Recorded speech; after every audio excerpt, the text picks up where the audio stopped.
G'day, legends, and welcome to the Celtic Down Under podcast. I'm your host, Jared, and tonight we have a bit of a special treat for you all. It's a combination of our weekend review podcast and the Pot Noodle, linking up. There'll be myself and Liam from the Pot Noodle, Paul and Anthony from the weekend review, and we'll just all do something a little bit different. So, how you doing, Paul? Right, I'm good, Jared. Yeah, sorry. I'm pretty good. It's a bit of a novelty to merge the two shows tonight. But with Sean, I think Sean's back in Scotland, so we'd have been down to two man. It sort of makes sense to jump in together. So looking forward to it. It's good fun. And how are you, Anthony? I'm very well, Jared. It's a public holiday here in WA this week, so Paul and I can get on a little bit earlier, so we'll be able to go and cook our dinner and do everything. And here's Liam right now. Good timing. Yeah. So it's good to join you, and good to mix it up and have a chat about the weekend. There's plenty to talk about. How you doing, Liam? Good. I've just realised my camera was showing the mess behind me in the office. I'm just adjusting it there. You can still see my wee dog, so we're all good. I thought you just wanted intimidating, show your sword, Liam. Come on. The sword is only for the OnlyFans page, mate. We've had this conversation. It's behind the paywall. Need to be a pretty big paywall, son. Anyway,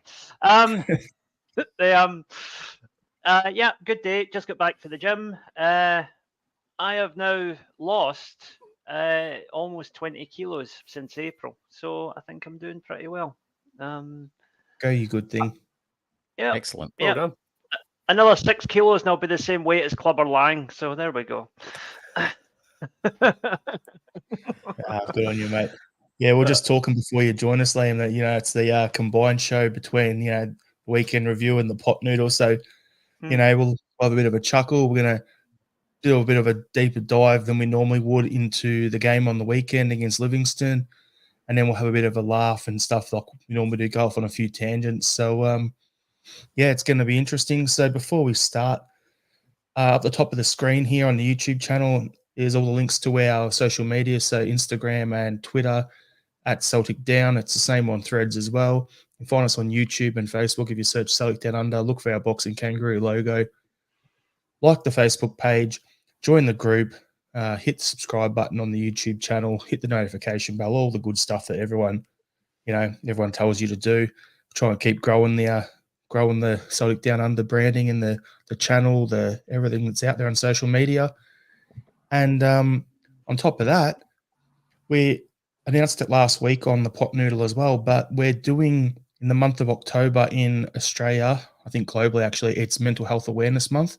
So what we're doing as a Celtic Down Under group is, for the first time, we're doing a fundraiser. So there's a mental health mob over here called the Black Dog Institute, who are pretty big on the mental health research and helping people out, and all the extra stuff that people need there. And so what we're doing is we're signing up. We're trying to raise, I think it's 500 Australian dollars. It might go there. Well, I think we're about halfway there already.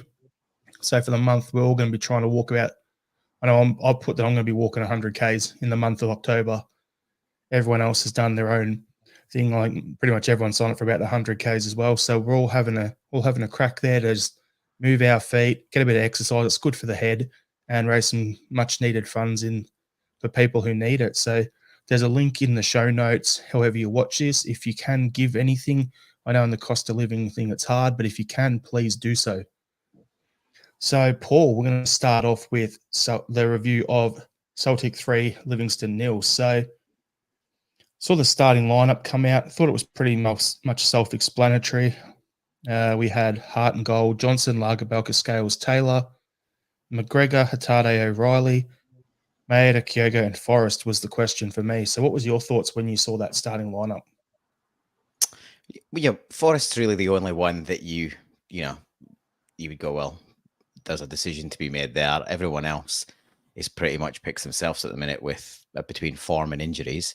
I saw a lot of stuff online, real backlash stuff on James Forrest, which, look, I get he's probably coming towards the twilight years, but bit of disrespect, really, given a guy who's won what he's won and contributed what he's contributed down the years. he came into his best form under Rodgers the first time, and need to mix it up. He's got a good record at the Spaghetti Hut, so I wasn't that surprised to see him in there. We're going to need to mix the squad up over the next couple of months. We're lucky we're maybe not lucky. We would have rather been still in the League Cup, but we've got an extra sort of few days to train and get the group together and get a few people back. But after this week, we're probably playing every week, twice a week until Christmas. So, like I said, I thought the squad's quite thin, so I think it makes sense to get guys like Forrest in and get some minutes. And obviously, as we'll come on to, he unfortunately didn't get as many minutes as he would have hoped for because of circumstances outside his control. Yeah, that's my thought as well. I'd bring in the veteran. He's come in, he's done well for us in the past, but it's also we've got a lot of wingers there. But I thought it would have been Palmer or Yang starting. Tilio isn't there yet, and so on. So wasn't overly shocked. Knew he'd do the job for us, but yeah, I didn't think he did much. It wasn't very noticeable while he was on the pitch. But yeah, Anthony, what was your thoughts on the overall starting lineup, on Forrest, on just in general pick up of the team? Yeah, look, I mean, that was the one sort of position that was probably open. We had the new winger start against Feyenoord, and then we had Yang come on, and thought Yang played pretty well when he came on. So again, you're sort of thinking between those two, as you said. Gone with Forrest. I think if you're only making one change like that to your starting 11, I don't really think it's going to have, whether you think Forrest is inferior to the other wingers that we have or not, I don't really think that's going to negatively impact your side all that much. You're playing on a plastic park. We know how hard and difficult it is to play on that thing. We know that Livingston are a big physical team. Sometimes a bit of directness. Forrest has got the experience. He's played there before. And, it's horses for courses or whatever you want to call it. But I didn't quite get my knickers in the knot like some people on Twitter did when I saw his name, was starting. Just like, he's part of the squad. He's there to rotate. And as Paul said, the rest of the team picked itself, like you say, through either injury or form. Interestingly, David Turnbull's nowhere near the team. That's 2 games in a row now that he's not had a look in, which is interesting, considering his early starts. But yeah, no, it was fine. And like you said, obviously we didn't see much of James Forrest because of he got substituted at 30 minutes or 33 minutes, whenever it was. And secondly, for whatever reason, all the play went down the left-hand side. Greg Taylor had 33 touches after about 25 minutes, something like that. So it was just all funneling down that left-hand side, and that obviously led to our first goal. It's worth but it's worth mentioning in that short Liam, in that short time he was involved, but he was involved coming from right into the middle and even into the sort of inside left channel. He linked with Greg Taylor really well to create that chance for Miera, which was closed down and was a good save. So yeah, a bit disappointing for him really, because I thought I thought what he did show was positive, and it would be nice for him to get more minutes. Sorry, Liam. No, I mean, what you guys have said, there's not really much I can add. I would just say that, it is a squad game, and especially playing in the Champions League, we've said that, players that are not in the Champions League squad, for example, Kwon, Kobayashi, Tilio, in the fullness of time, these are guys that you're going to call upon in the league. Now, James Forrest is also one of those guys, I mean, he'll still play a part in the Champions League at some point, I think. But if he's good enough to be in the Celtic squad, he needs to be good enough to be pitched in against Livingston away. I mean, it's not exactly the Bernabeu, is it? So if we can't, if he's good enough to be part of Celtic's European squad, he's definitely good enough to be, playing away to Livingston on that utter cob of a pitch. I was shocked that he was in the team. It wouldn't have been my first pick. I would probably have gone with Yang. And also, I think Palmer needs time to bed in, so you want to get him game time. But then again, Livingston has historically been a tricky game for us, as it was again at the weekend there, even though we ended up winning 3-0. And maybe you just want the old head in there just to kind of steady the ship. And I think that was that was the reasoning behind it. And I can, don't necessarily agree with it, but I can definitely understand it. Well, he's one of those players as well for the club. There's not many in our history that scored 100 goals and had 100 assists. So he's been there, done that. And, consistently when, as you said, Liam, we've struggled at the Spaghetti Had where, there's a few factors I looked into going into it, and I thought, okay, maybe this is the reason why. But historically, when we come back off playing away in Europe, we struggle in the league. On top of that, we tend to struggle on that carpet at Spaghetti Had, and they sit that deep that they're hard to break down. So if you put those three factors together in particular, and then the red card that we'll talk about later,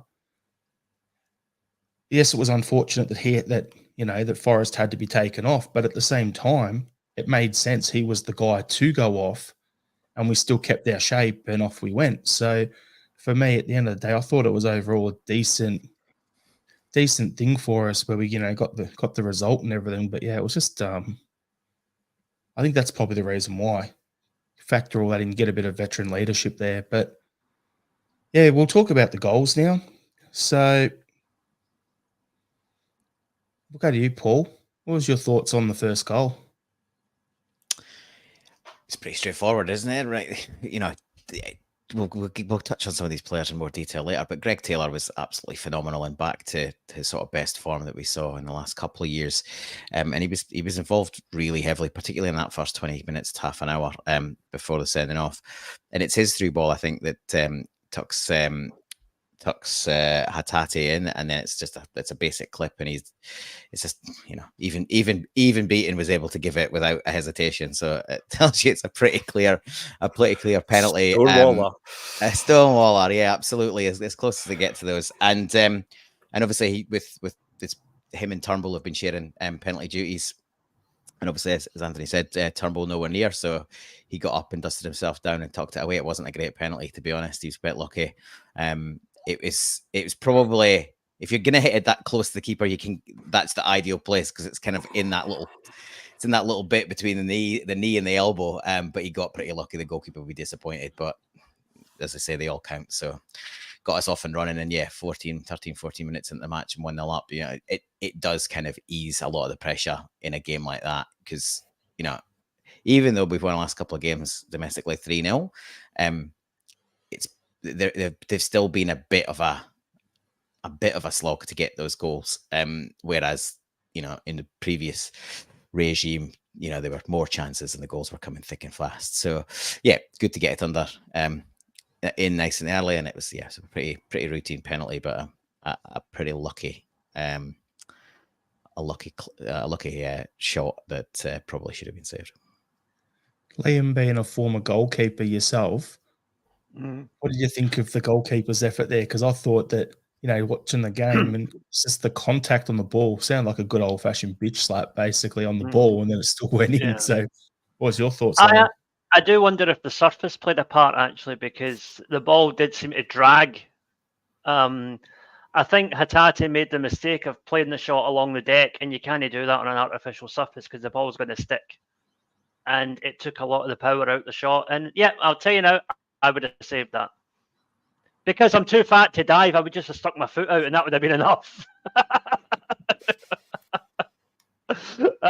No, it was one of the ugliest penalties you'll ever see, but you know what? It hit the net, so I really don't care. End of the season, they all count. Anthony, what are your thoughts on that goal? Anything, Dad? You can't underestimate an early goal, especially away from home. It's the one thing we've been guilty of this season, is not scoring early enough. Even against Dundee last week, it wasn't until the second half that we got our first goal and went into cruise control after that. So early goals, especially in away ties, particularly on bad pitches, makes your job, even with a red card, makes your job a hell of a lot easier than being a nervy 0-0 at the 70th minute and you're still looking for a way in. So that can't be underestimated.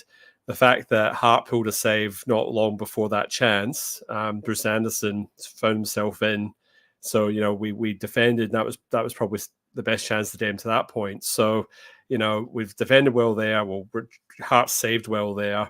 We've gone out the park, drew the penalty, scored the penalty. Again, not convincingly, but we've got it, and that gives you that breathing room and that stepping stone and gets the crowd behind you. It just everything, the whole goals change matches. And that was just the perfect time to score. And like I said, a venue like that, and then obviously we go down to 10 men not long after that, it makes a big, big difference. And in fairness, the Livingston goalkeeper actually had a pretty good game. I mean, yeah, he'll be upset about letting that penalty in, but he had 2 or 3 really, really good saves. He stopped Maeda twice. And there's another one I can't think of off the top of my head right now, but he had a good game. So, but yeah, I just said, he'd be upset about that one, but he kept Livingston in it at times. Yeah, we're talking about the keeper, like RL77 has said, I thought the Livy keeper looked like a prospect. Like, to me, yeah, he did look well. And it's been a lot of keepers so far in this league from what I've seen who are looking decent this season. So it's, it was good. But as you're right there, Anthony, like it's spot on. Get an early goal, settles the nerves, calms you down. We got 3 stands at an away game, so that gets the crowd up and about as well. So it makes it a de facto home game. And then they're sitting that deep. So now they've got to actually come out and play a little bit if they want to, try and pick up something from the game. So they're not going to sit as deep after that. So, yeah, we'll go through in order. So what was the next thing, that main talking point that happened in the game, Paul? Well, it's the red card then.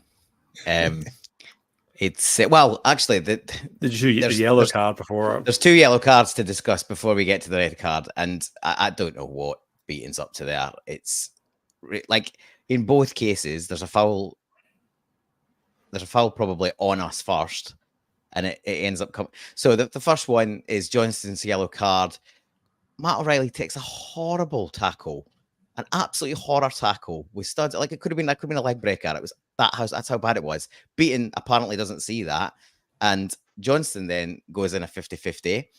It's not the clean. It's a bit clumsy, and he has got his studs showing, but he makes 0 contact. And in actual fact, the Livingston player stands on him on the way through, but he collapses in a heap. And his reaction, I think, buys the foul, and then ultimately it buys a yellow. So that's absolutely ludicrous. And then you move to Scales, and the other guy sort of stumbling and losing his balance and sort of lunges in on Scales, and Scales has just sort of put his leg into block, and he takes a heavy contact on his leg.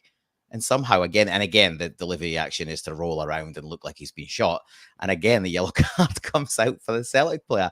It was absolutely ludicrous. So, yeah, just one of those sort of classic beaten type ridiculous decisions that there's no explanation for.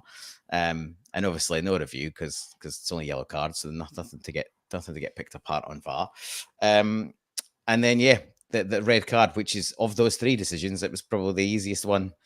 The one he did get right, the other 2 is badly wrong. And Hart's unlucky. I think there's a lot of praise for Scales, and he, he's part of a defense that's kept another clean sheet. But I thought he got himself caught out of position a few times, especially first half. And the red card is another one. So he tries to play offside, and he steps up a little bit. And obviously, there's still a new partnership. Lagerbielke's a yard further back. That plays the centre forward on. He's then chasing, and then Hart has got no option but to probably come. And there was one actually just 10-15 minutes earlier on the other side of the box, and he come out and he just got there on that one. But it was the same idea: bouncing ball, centre backs had been stripped.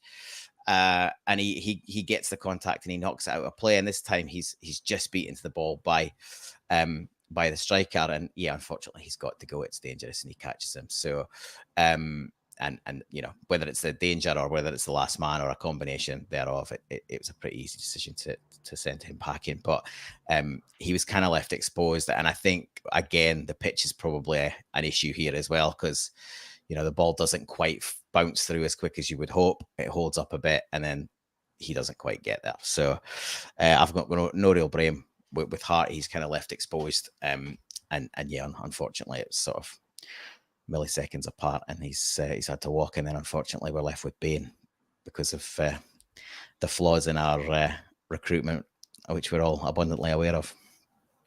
So I'm going to bring up a comment here from John Clements, which touches on the yellows there. So This should be commented on. Beaten wrongly booked both Scales and Johnson in the first half, meaning that they're on a knife set for 2/3 of the game. Then books 5 Livy plays late on, even up the stats. Yeah, it's spot on. That ties in exactly what Paul just was talking about there. The thing I found funny, right, was, okay, you touched on it with Scales. When he got caught out a couple of times, I thought he was playing more on the right centre-back position, like he'd shuffled across more than when he should have been over on the left. When he was on the left, he looked a lot more settled. But Joe Hart coming through, when I was watching, I was sitting just back in here behind the flag here, watching the game, and I'm like, as soon as I see him come through, I didn't even get upset. I was just pissing myself laughing, going, yep, he's just karate kicked someone, going straight through him, no arguments there. And then the thing that I found even funnier was that they went to a VAR to check the onside, because if he was offside, would he have He'd been stayed sent up. off? Yeah, He no, he would have stayed stayed on the pitch. The reverse decision. That's the thing I found even more amusing. I'm just like, I was just laughing because it was such a bad tackle from Hart. But then the fact they went to VAR, and I'm like, oh no, if this happens, just wait for the meltdown from the old all the on Twitter. It'll be the funniest thing ever. Didn't happen, but I just thought that was a bit of a strange one. I hadn't seen that before. Yeah.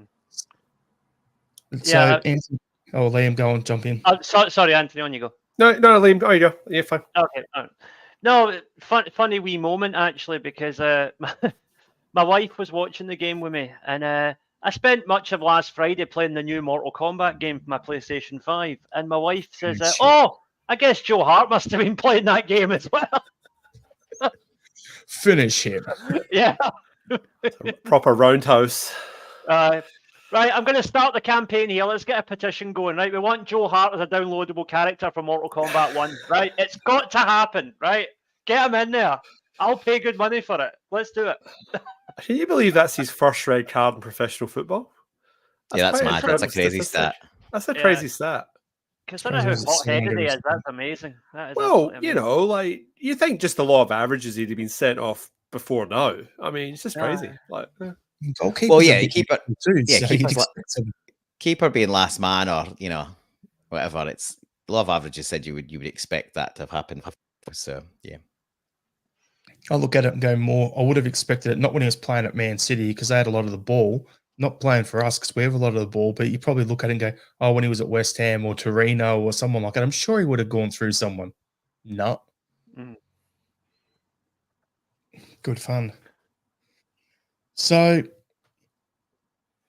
well, let's just talk about the rest of the goals, the rest of the game. So, Paul, or Anthony, I'll jump in. It's the next talking point after that. And we'll just keep rotating around, and then we'll get through it, and then we'll do some player focus at the end of it.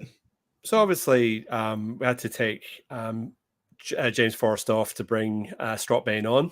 You could see Brendan Rodgers giving some instructions to Talmac on the sidelines. So he was sort of saying to split Maeda and Kyogo, play them as like two up front, and then basically keep the rest of the team basically as is. And it worked a treat. I mean, we saw it the rest of the half. They had the free kick from the red card, and it sort of whistled by the post. Nothing dangerous there. Got to half time, and then we came out the second half flying. I was really, really impressed with our pressing. It's probably some of the best pressing I've seen under Brendan Rodgers. Well, the best probably. We put them under so much pressure. We were hunting in packs. And just really, really making it very, very hard for them to even get a couple of passes together, to the point where I think Shane in the chat is on, who's got 10 men? Honestly, it looked like they did. We were just all over them like a rash. And it wasn't too long that we got our second goal. Kyogo turned provider. He sort of drifted out towards the right wing a bit and just was picking up ball, like possession, and having the space and time to turn, and then whipping in some absolutely venomous crosses. And then the one that gets in, Maeda almost makes an arse of it, and tries to get a touch just to get it across the line. And the keeper, again, with a reasonable save, but Matt O'Reilly, who has, to his credit, he's probably been the most improved player on the team so far this season. He is definitely taken to Brendan Rodgers. And he followed in, and he made sure he absolutely put his laces through it, and there was absolutely no doubt where that ball was going. and that made it 2-0. And at that point, you just felt there was absolutely no way back for Livingston. They'd not really shown much up until then anyway, but at that point, I'm thinking, no, we're the team that are going to score another goal here. It's definitely not going to be them. But I was just really, really impressed. Kyogo and Maeda had a really good understanding. Maeda, his work rate, I mean, it goes, like everyone's talking about it. Like, just he was doing the running in 2 men. He was basically doing the centre forward and the left wing all by himself, just putting the pressure on. And a lot of the credit for that victory and a lot of the reason why Livingston couldn't get going. I mean, Livingston are rubbish, but we made sure they couldn't play. And a lot of that defending came from the front too, and then filtered back. Because if you've got lazy forwards, Livingston would have gotten the ball and maybe put us under a bit more pressure. But because they couldn't build anything from the back or from the midfield, because we were just all over them, it just, like I said, it just fed into a comfortable day at the office. And you don't say that very often going to Tony Macaroni. It was a comfortable day. It was. And we were down to 10 men for 60 minutes of the match, 65 minutes of the match. So, fair credit to Brendan Rodgers. And he actually did say in one of his post-match interviews that he has contingency plans in place for going down to 10 men. He trains for it. He practices for it. So they knew what they were doing. And in fairness, they executed it to the letter. So, it was great to watch.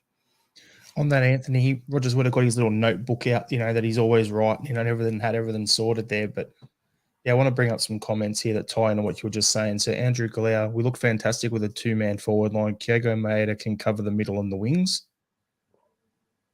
And then we also had, I had another one here. Andrew as well was second half midfield trio was the best we've had all season. And there was one other one that I wanted to bring up, but I've lost the comment. Oh, there we go.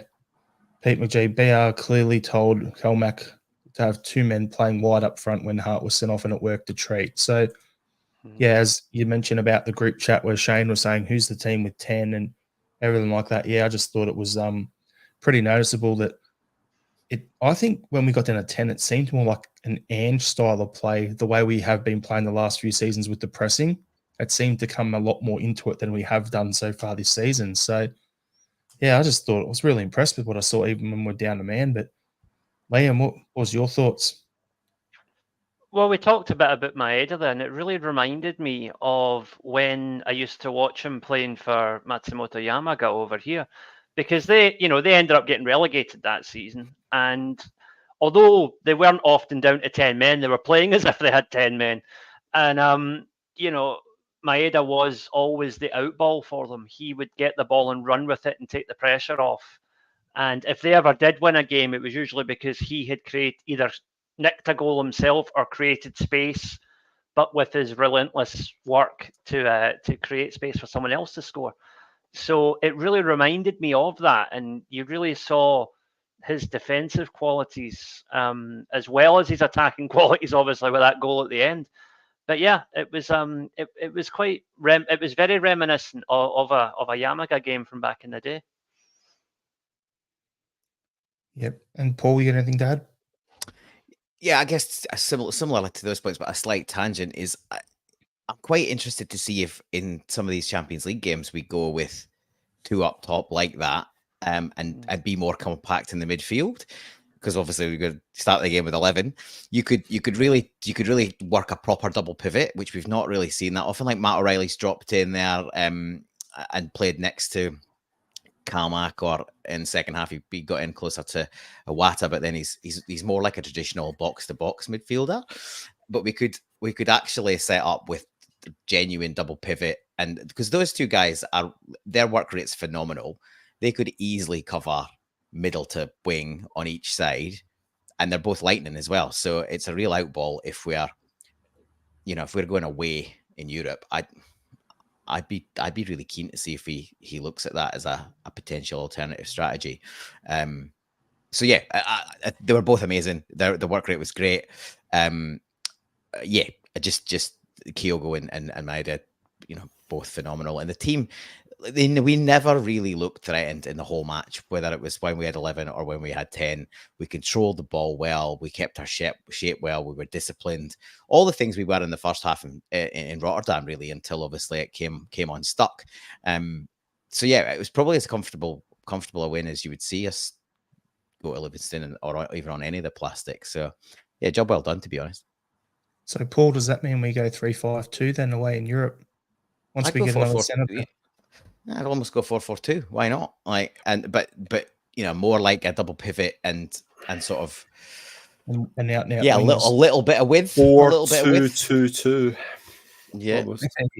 Been talking about the old Ange Melbourne victory 4-2-2-2 that he used to play. You could do that. I think Rodgers is probably.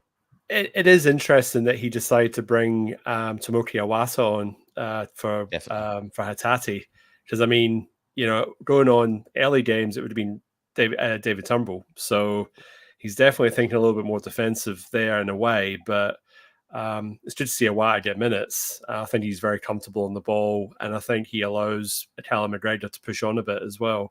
So I'm glad to see him starting to get him into the team. So it's getting more players, more time. And David Turnbull, he'll feature and he'll have his moments, his games, but that definitely wasn't a game for him on Saturday.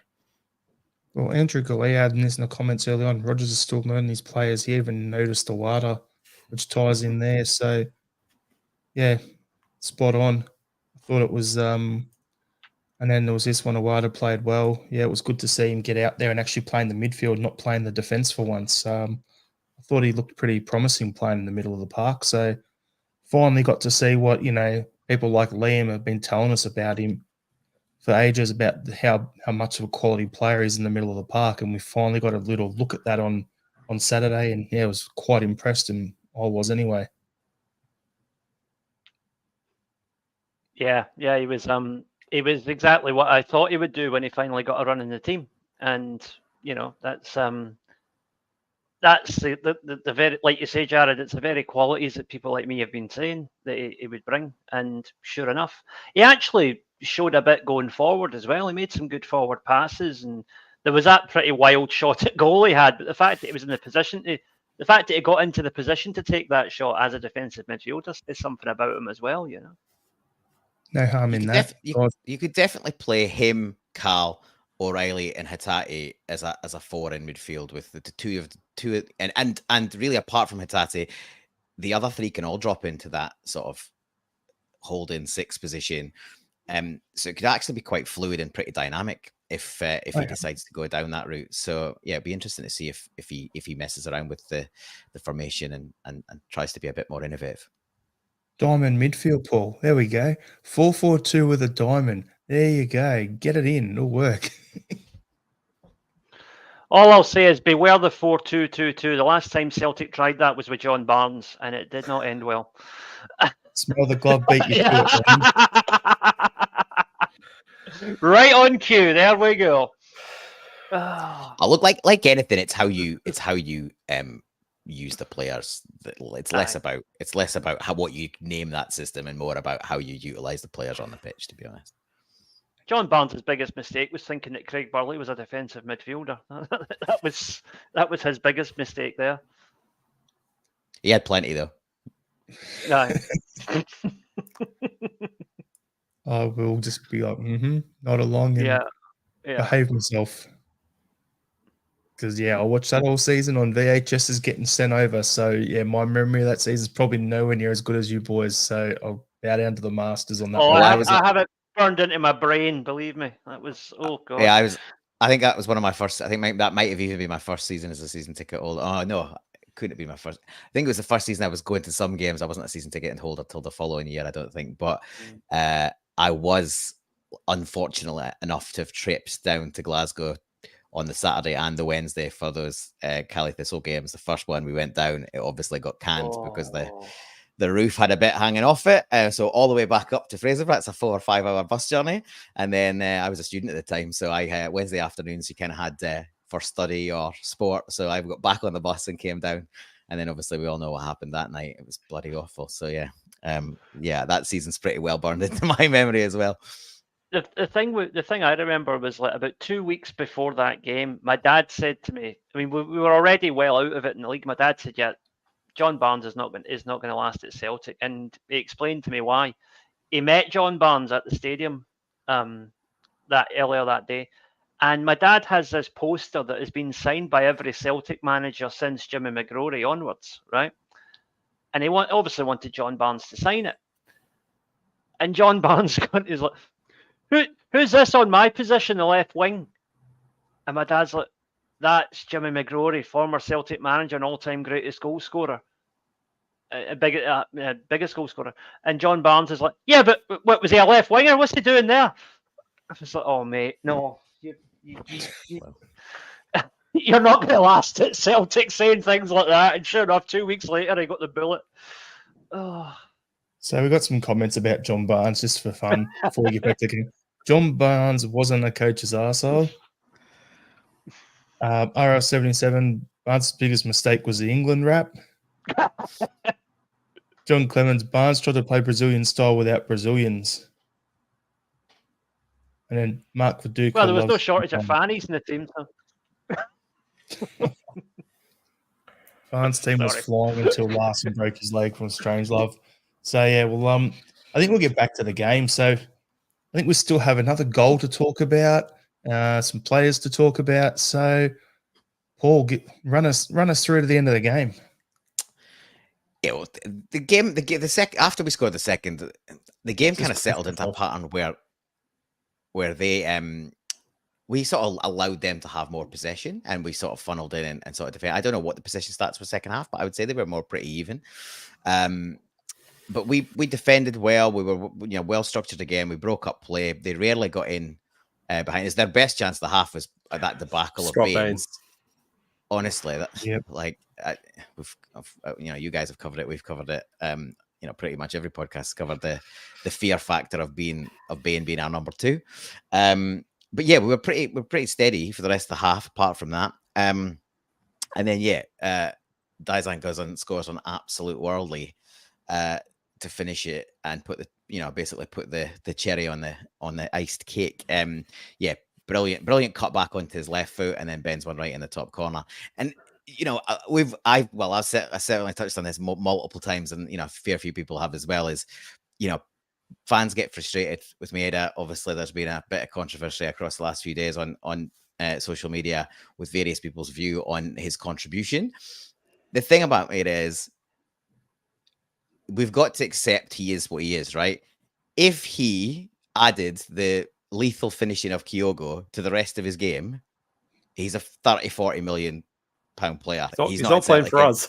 Exactly. He's not at Celtic, right? He's not at Celtic. Let's be honest. So he scores a phenomenal finish. He has two others saved, and then he literally makes an arse of the one that O'Reilly tucks away, because it's easier to finish that, right, than miss, and somehow he gets himself in a muddle and it comes off his backside, and luckily O'Reilly's followed in. But yeah, I think we've just got to accept that. I think we've got to accept his benefits and his virtues, and forgive some of his deficiencies, because overall he adds a hell of a lot to the squad. He's also a player that you can use a little bit in rotation as well, because he pretty much plays at 90 minutes always, and he flogs himself. So I think he is one that he's so valuable to us, both from a defensive point of view and an attacking point of view. And he worries defenders, but he does his work rate back as well.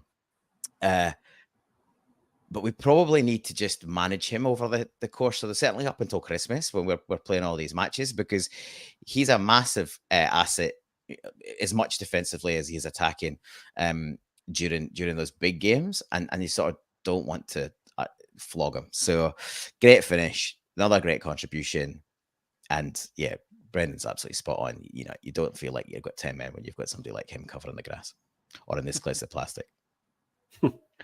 So we've got some comments here as well. So Andrew Glare, Maeda wouldn't be here without his eccentricity. Mahesh is hold your horses story around Ange coming from Maeda. No, not allowed. And if Maeda had a great consistent first touch, he'd be snatched up by a top team in a top league. Yeah. So, Liam. Maeda. Right. All the talk online. Let's just get into it with the player focus stuff we've been talking about. Here's the first one off the bat. you've got some people on Twitter, not mentioning others, but shout out to Laura, you're good human, keep your chin up. But you've had people giving some hot takes on Maeda saying he's rubbish. You've had others saying he's a walking contradiction, like he does so many things well, but doesn't do this well and everything. And then you've got other people who just love the guy. We all know you have a massive man crush on Maeda, so I'm giving you the floor here just to, drool and everything, because we've had a comment here from I'm trying to find it, where someone was saying in the comments that, Michael Ross was saying, nice to see a more controlled performance from Liam today. No smutty one-liners or naughty innuendos. I thought he would have given us one by now. So I'm giving you a chance to just pour it there. How does he know I'm wearing anything apart from the Celtic top? Huh? Anyway. The funny thing is, though, Liam, when that comment come through, the very next sentence out of Paul's mouth was talking about someone flogging themselves.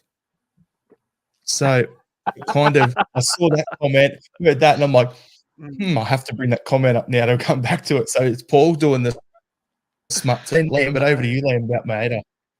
Right. Yeah, first of all, just our mutual friend Laura, absolutely wonderful person, very knowledgeable about football. I vehemently disagree with her take on Maeda, but you know what? That's healthy. Debate is what football's all about. And she and I have had very healthy discussions about what we think of Maeda as a player. And it really is sad that not everybody's capable of doing that. I think that you like a player or you don't like a player, but there's no need to be an arsehole about it. And Maeda, actually, when you think about it, it kind of reminds me of when Georgios Samaras was at Celtic, because there's very few people who are neutral on him. You either absolutely love the guy or you think he's a complete donkey. There's hey,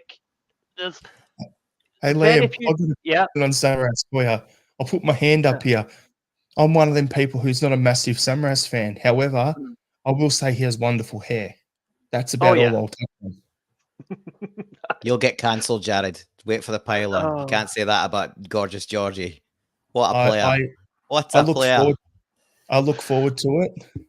At Jared82_, come at me. I actually saw a comparison between Maeda and Didier Agathe, because apparently back in the day he was quite divisive as well, in terms of like people either thought it was work rate, but his crosses could end up like halfway to Edinburgh sort of thing, or I think it depends on what you're looking for in a footballer as well. Like, because we're all human, we all gravitate towards different sorts of players for different reasons. And as Liam says, if you can articulate your point of view, that's all right. And if you're having a discussion about that, talk about the issue, don't play the man, or in this case, the woman in Laura's case. Like, if you don't agree with someone's opinion, that's fine. Voice your opinion and leave it at that. Like, it doesn't have to become nasty or personal. And I think you said it best, Paul, in the group chat. If you wouldn't be willing to have that conversation over a pint of beer in a pub or in a club or wherever you are in the world, should you be doing it online? And the answer is no, you shouldn't. If everyone just had take a wee breath before we sat hammering the keyboard and just, I think the world would be a better place. And ultimately, Celtic, we're a broad church. We've got millions of fans all across the world. We're all going to have slightly different opinions on certain things. And we just have to all, like I said, be respectful of one another. And like I said, articulate your point of view. And if you don't agree, you don't agree. Fine. That's okay. That's all right. That's healthy debate and discussion, as Liam just said. So, for me, Maeda, yes, at times he does frustrate the hell out of you. But then you see the guy at 95 minutes into a game playing with 10 men, and he sends a defender the wrong way and then just scores a worldie. And you're thinking, there's your man of the match. I mean, I was touch and go beforehand because I thought Matt O'Reilly had a really excellent game and he scored. And I thought, well, Matt O'Reilly's got this for me today. But Maeda was a very close second. And then Maeda goes and does that with literally the last kick of the game. You're thinking, my God, that man's your man of the match. And I know Greg Taylor got it officially, but the guy's work rate is it's phenomenal. I mean, you run out of superlatives to describe it. But, he did the run of the two men. And I think he is your backup centre forward. And I think Paul's right. We're going to have to manage him, because if we're in Europe and Kyogo's shoulder pops out or he's not available, then I'd be wanting Maeda to lead the line. It wouldn't be O for me. O can come off the bench, but I'd be having Maeda leading the line. So I think his pace would worry opposition teams. And in Europe, when teams maybe play out a bit more and play up a bit more, he'll get more space. In Scotland, it's hard because teams sit in. I think it was Dasher's Celtic, Paul, that thing he posted about how deep will Livingston's backline be, and it's like somewhere in the Mariana Trench. So, that doesn't suit Maeda. Maeda needs space, and it's why he has good games against the Huns as well, because he, A, keeps Tavernier quiet, and B, he gets in behind and he causes all sorts of problems. Yeah, the cross doesn't always get there, and yeah, he missed times he's run at the back post, but more often than not, he's an asset, and he's an 8 out of 10 in those sorts of matches. So for me, spoiler alert, we normally do this at the end for the weekend review, but I'll just come out and say it now. He's my man of the match for the weekend. Yep, I have to agree. He's my man of the match as well. But on that as well, Anthony, like having a bit more room, Maeda as your backup striker behind Kyogo is perfect, because I see O as more like this season's Edouard in his first season at the club, where he had Dembele and Griffiths in front of him. So Brendan's going to bring him along, and then come next season, I think he'll be ready to go to another level. But looking at him at the moment with Maeda playing as a striker in Europe, yeah, he's going to get more room. We're going to see the guy who starts for Japan at striker over Kyogo. That's the guy we'll see in Europe playing as a striker. So if we go with 2 up front and he's allowed to play as a striker, happy days. I'm excited for it. Who else at Celtic has scored in the last 16 of a World Cup? I mean, he's not just playing up front for Japan. He's playing for up front for Japan at the very highest level. 100%. And the fact of the matter is that so many managers keep picking him, and he's one of the first names on the team sheet as well. Ange did it. Then you've got, Moriyasu. That's the guy who did it. And now Rodgers is doing it. Well, clearly there's something there. Yeah. So we've got an Anthony Maguire in the comments here. It's not saying, me. The beauty about Maeda, if he stuffs up, he doesn't seem to worry. He just gets on with it. And that's exactly what it is. It's spot on. I thought you were commenting on your own show there, Anthony. Geez, double man of many talents. That may have not been my old man, but it's not me. So does that just be weird? That was like the guy on Twitter who was like commenting and then forgot to change his account and just like commented, like replied to his own comment. That's was that the one that wrote the big spiel about he was an AEK Athens fan and he got attacked by Celtic hooligans? No. And someone's like, "Yeah, mate, your handle is like Billy 1690. I don't think you're an AEK Athens fan." There was one of them in the NBA where it's like Kevin Durant, one of the star players over there, had his own little burner account, and someone was commenting calling him trash, and he's actually responded without switching his account. And so responded from his burner. He's just like basically paying out on the coach and stuff like that, saying that he's not getting the right shots. And yeah, he got caught out. So good fun. Always be careful if you're going to do that stuff on Twitter. Yep. Anyway, we'll get on to the next player, Matt O'Reilly. He said he was pretty much going to be the man of the match. For me, I think he's been our player of the season so far. For me, it's going to either out of him or Maeda. He's gone to another level under Rodgers. He's playing well, and his leadership ability is starting to come out a bit more and more as well. So I really liking the way he's going about it. Paul, how do you think O'Reilly played on the weekend, and in particular over the season? Yeah, so we've started it. Spoiler alert: he was my man of the match, regardless of. Made a run him close, and Taylor was real close for me as well. I think he was phenomenal, right back to his best. But O'Reilly just gets better and better. The upper ceiling for him could be really, really high. What he's actually used to add for me. What he's added this season is his defensive contribution is so much better than it has been previously. He's always been a threat attacking. His assists and link up play is great.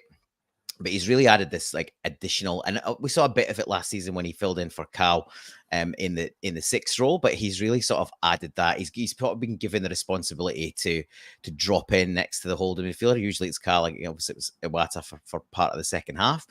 And he's sort of really been a bit more of a dynamic box-to-box midfielder.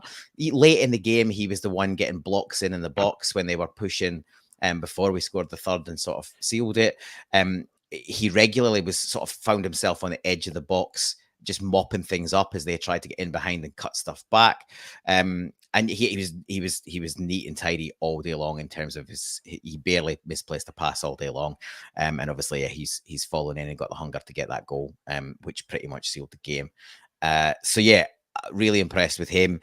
Look, the one time that we probably were disappointed in him was he missed 3 good chances in the St Johnstone game, and we were all frustrated because we dropped points, and 0-0 at home to the bottom team early in the season is always going to have a bit of a negative impact.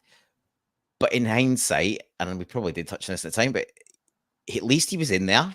So if you keep putting yourselves in good positions, you even if you miss a few, you'll get your rewards eventually. So yeah, he has been our standout player of the season. 4 goals in 6 matches domestically, and really standing up, particularly in big games. He was great in Rotterdam. He was great at Ibrox, and for me, he was man of the match yesterday as well. So yeah, really pleased at his development. And as the guys have said, he seems to be thriving under Rodgers. Obviously, early in the season, he had a couple of sort of passive-aggressive digs at the previous regime comparative to now, but you can see he's enjoying his football, and he's obviously loving the role that he's been given by Rodgers, and he would be one of the first names on the team sheet for Rodgers, I would think, at the minute. Liam, what's your thoughts on O'Reilly, and then give us your thoughts on Taylor as well? Yeah, I agree. O'Reilly, most improved player since Rodgers came in. Best player of the season so far, our most consistent performer. Even when the team have been not great, he has still looked like our best player, even when the team's having a bad game, a la St Johnstone. Yeah, absolutely wonderful player. I was worried that he might have been one that we would lose in the summer, and I'm so glad that he stuck around, and he's just continued to develop. And it's great that we managed to hold on to him and Hatate, because I genuinely thought we were going to lose one of them. I thought, that was 2 of our most sellable assets going into the last transfer window, and the fact that we still have both of them is incredible. And in the fullness of time, the team will be better for it. And yeah, he's a great player, a great contributor, both defensively and attacking. Like box to box, as Paul said earlier, that's exactly what he is, and it's great to see. Really is great. It's been a while since Celtic have had a player like that. The other thing I would say is he seems just like a good human, right? Like Ange used to talk about signing good humans as well as good players. His interview post-match on Celtic TV, I don't know if you've all picked up on that, but he talks about wanting. The quote that got me was he was asked, does he feel like he's improving, and is that what he's striving to do? And he said, "I dedicate my entire life to being a better footballer and a better person." And I just thought that was he seems just to have really a mature head on young shoulders. What is he, 21, 22? Yeah, so it's just good to see a guy that grounded and that dedicated and sort of switched on. So yeah, nothing but high praise for Matt O'Reilly. Yeah, just to touch on Greg Taylor, he was also excellent at the weekend, and he's been excellent the last few games. It's been great to see him, like you say, get back to the high levels that we know he can hit. And all summer, everyone's saying, "Oh, we need a left back. We need a left back." And as long as Greg Taylor continues to perform, no, we don't. we don't need a new first choice left back as long as Greg Taylor ups his game and continues to up his game. So long may it continue. Yeah, Lord Flashart. I think that was one of Taylor's best games in a solo tick shirt. But yeah, I was going to say a bit to Paul about O'Reilly. For me, what he's reminding me of is his game, the way it's evolving, and he can play defensively and come forward. and also having an old head on his shoulders and all that sort of stuff. He reminds me a lot of Stuart Armstrong when he was with us.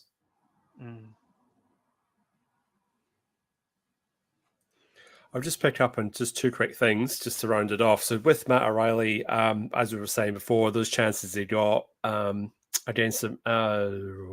Johnstone, he didn't really sort of leather them. He tried to sort of place them into the back of the net. And I noticed on the weekend, he absolutely smashed that one at the back of the net. So maybe he's learned his lesson there. And then the other point I was making is that it was his lazy tackle that did contribute to the goal against Feyenoord, that free kick right before half time. So again, I think he's smart enough and enough awareness enough to learn to eradicate that sort of stuff from his game. And that unfortunately gets exposed in Europe.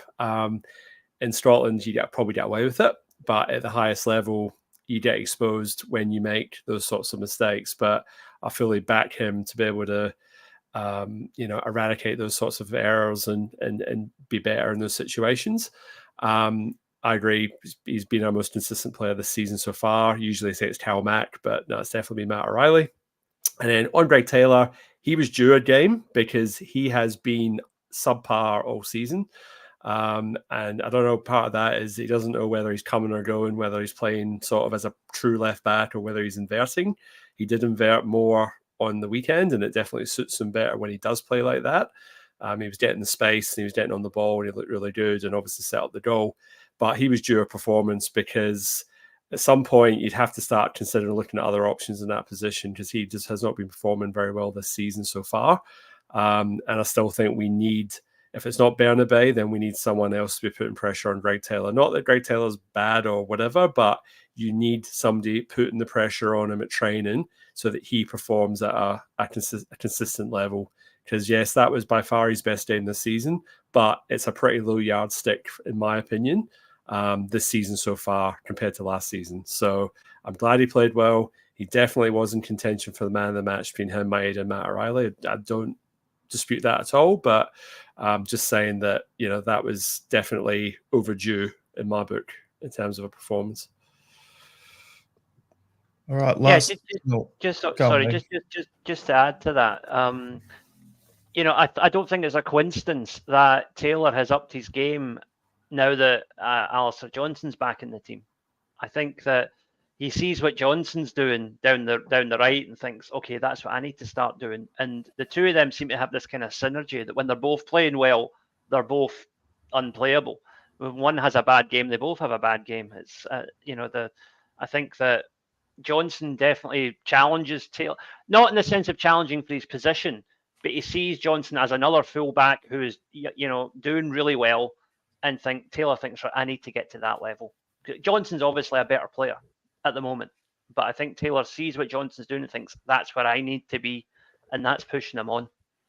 There's a really cool interview between Greg Taylor and AJ on Celtic TV. I watched it last week, I think, so it's actually really worth a watch. Greg Taylor's doing a little series. That's the third one, but it was really good banter between the two of them. So if you haven't checked that out yet, it's definitely worth a watch. Yep. So the last thing I wanted to touch on is how's the centre back pairing going with Scales and Lagerbielke? For me, I think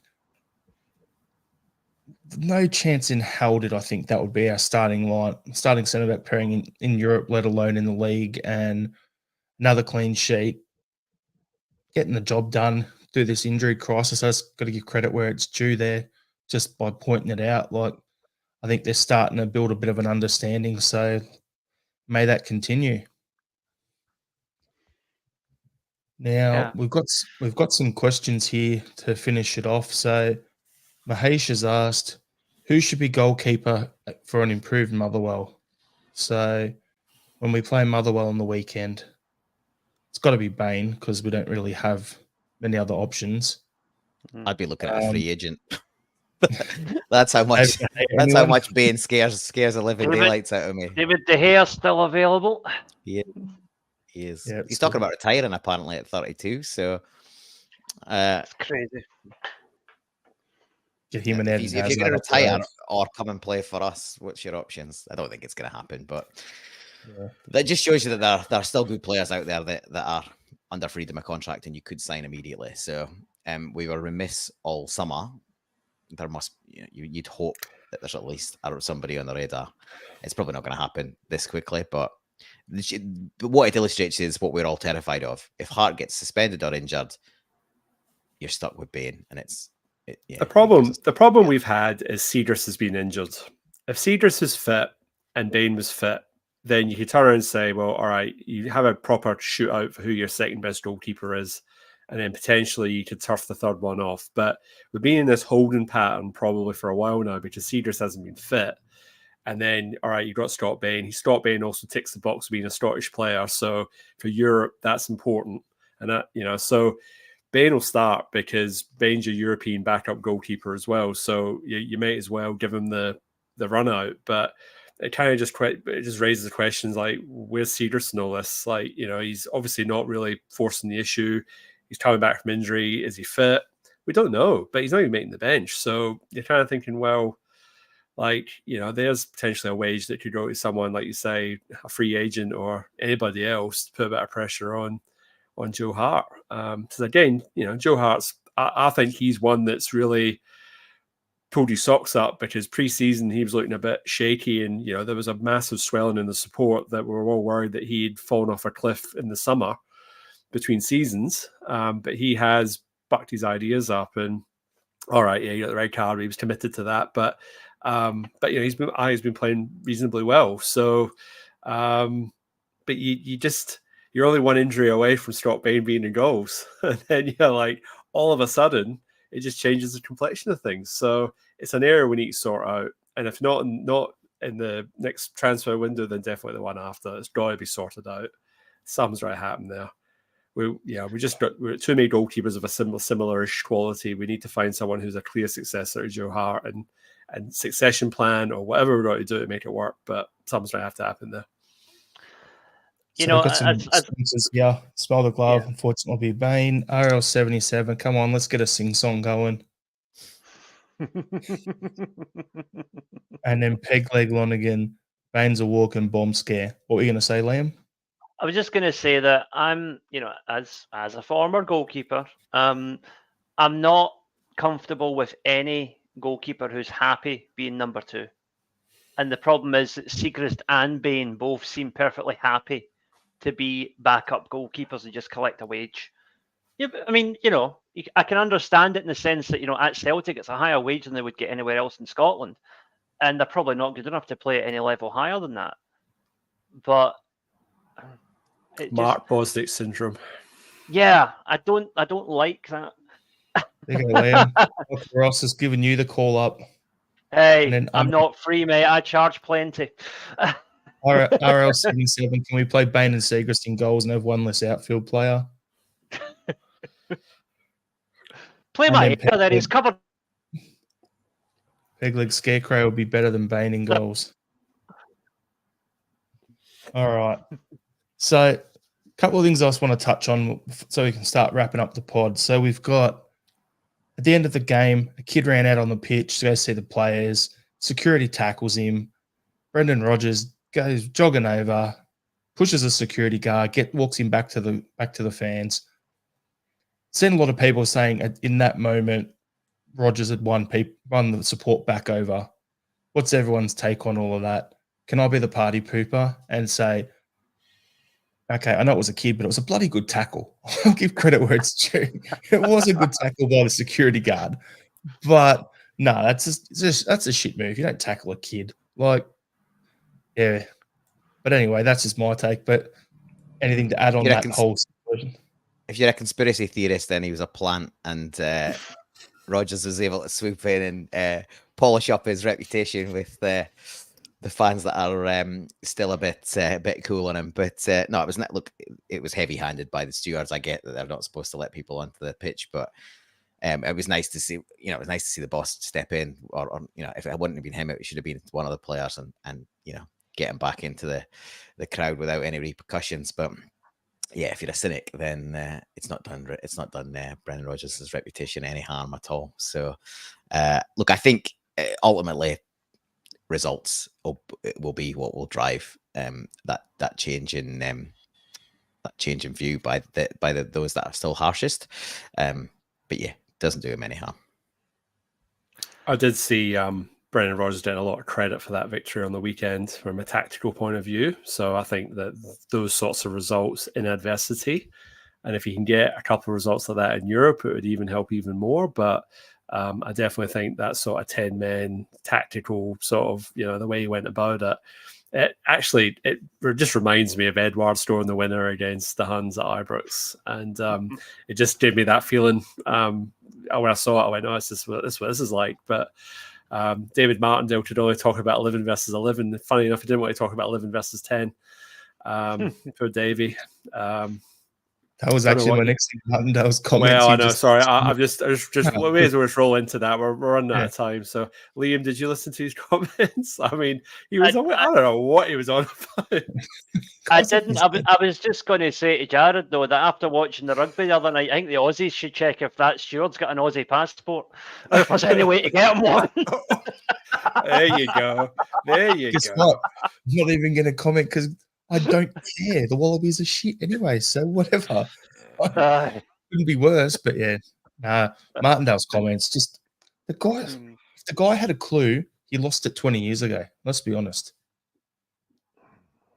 Yeah. He went on for about 7 minutes talking absolute nonsense, and then he eventually made a line somewhere along the line of Celtic were the better team, and it's like maybe you should just have started with that and just saved us the 5 minutes of drivel that he just had before it, because he was just, like I said, he was just absolutely ranting and raving and just didn't really.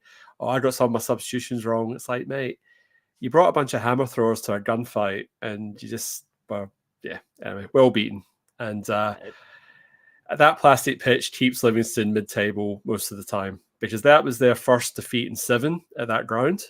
And that just gets them so many points where that team shouldn't be getting points most of the time, because they were just horrible to watch.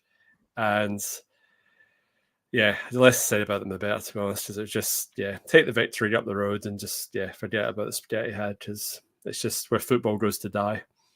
Apparently, they've just been bought out finally. So the way I look at it is the new owners want to pass the fit and proper persons test, rip up the plastic, put a proper pitch in. That should be step number 1.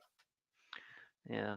I was just going to say that Anthony mentioned something about Martindale making a line, and I hope everybody appreciates the self-discipline I showed there by not making a cocaine joke.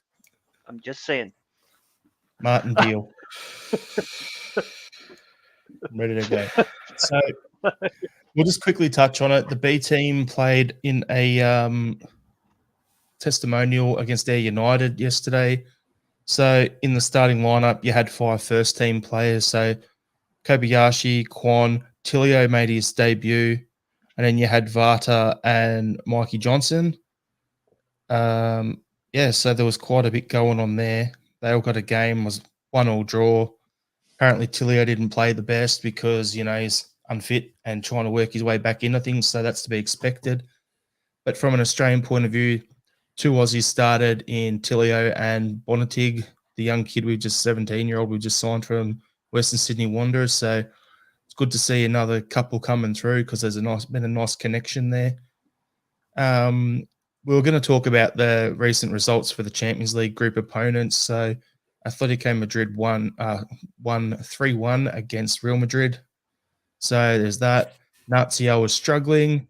It's going to be and then Feyenoord had their game called off after they were 3-0 up or something, battering Ajax because of ultra trouble. So, it's going to be interesting little while coming up now with our Champions League games.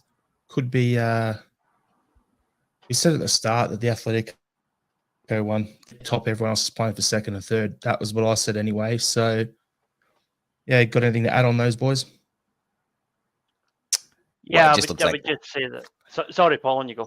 I was going to say it looks like Ajax are in a right state. They're well down the league, but even then, 3-0 away. Because it was Feyenoord were away. For them to be 3-0 up, and I think it was about 56 minutes it got abandoned. So, and then there was rioting outside, and it's pretty terrible stuff. But I saw that slot sort of was a bit disappointed because he couldn't really celebrate the result, and it didn't feel as victorious as it should have done because of how it panned out. So, however bad Ajax are having a season, you'd still expect them to be more competitive than they are. So, it shows that we were very disappointed with how the game went on Tuesday, but it sort of gives a bit of context that they clearly are a good side, even if they didn't have a great, they didn't look great in the first half against us, and that maybe puts some perspective on how well we performed in that first half. Atletico are the best team in the group. I think that's clear. So struggle to get probably anything out of those two games, but that's where the Lazio game and the Feyenoord game at home are absolutely massive. So we've got to try and win both of those games and maybe take something from the Rome game. That would give us 7 points. I think that might be, should definitely be enough, I think, to get third. And really, I think that's one would be punching one place above where we're drawn in, and I think that would be a reasonable result from this group. Yeah, I was just going to say, I think we beat we can beat Feyenoord at Celtic Park. I think that's possible, right? That's possible. They are a very good team, no question, but I think we competed with them for that first half, and I think if we've got hopefully a few players back by then, we can give them a game at Celtic Park and possibly get a result. We can absolutely do Lazio home and away. Then that's 9 points. That might be enough to get us through in second place. Sounds easy when you say it quickly. Aye, well, 9 points. Wait and see. Yeah. Watch this space. Well, I was going to say back when Paul said about we're talking about the game getting called off, and I mentioned about the ultra issue. All I'm going to say is, yes, they got a game called off, but they took 56 minutes. Can't you do it in the 20th minute by throwing a bucket of sand into the opposing goalkeeper's head? Come on. That's all I'm going to say. You might need to learn something, you Dutch fans. If you know, you know. Otherwise, check out on YouTube. Aussies do it properly. Old Melbourne, there you go. All right. Macklemore is wearing the hoops in his concert in New York. It's everywhere. Whoop-de-doo. That's all I have to say. I don't really... His music's okay, but yeah, I'm like, good on him. He's wearing on top. Whoop-de-doo. That's my opinion on that. I just wanted to touch on it. Now, before we finish off, I've got a couple of little last things before we have a final thought. So, Anthony and Paul, we normally finish with a final thought. It can be anything, a statement, no discussion required. It can be anything from music to my foot's itchy to whatever, right? You can just chuck whatever in if you final. So start to think on something there. Kayla has said, hi, Uncle Liam. So, my wee niece Kayla. Hi, Kayla. So I thought nice and put that one up there for you. Michael Ross has put this comment up about the Scottish refs. Refs in this country are a joker, as they say in Japan. What is that, Liam? Something to do with origins, which I'm not going into. I actually Googled it so while you were talking before, so I knew what it was.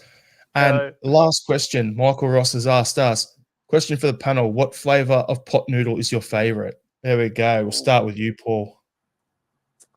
I haven't had a pot noodle in about 25 years, so I wouldn't even know what options are around. So probably something spicy, I would say, but that's as much as I can give you. Sorry.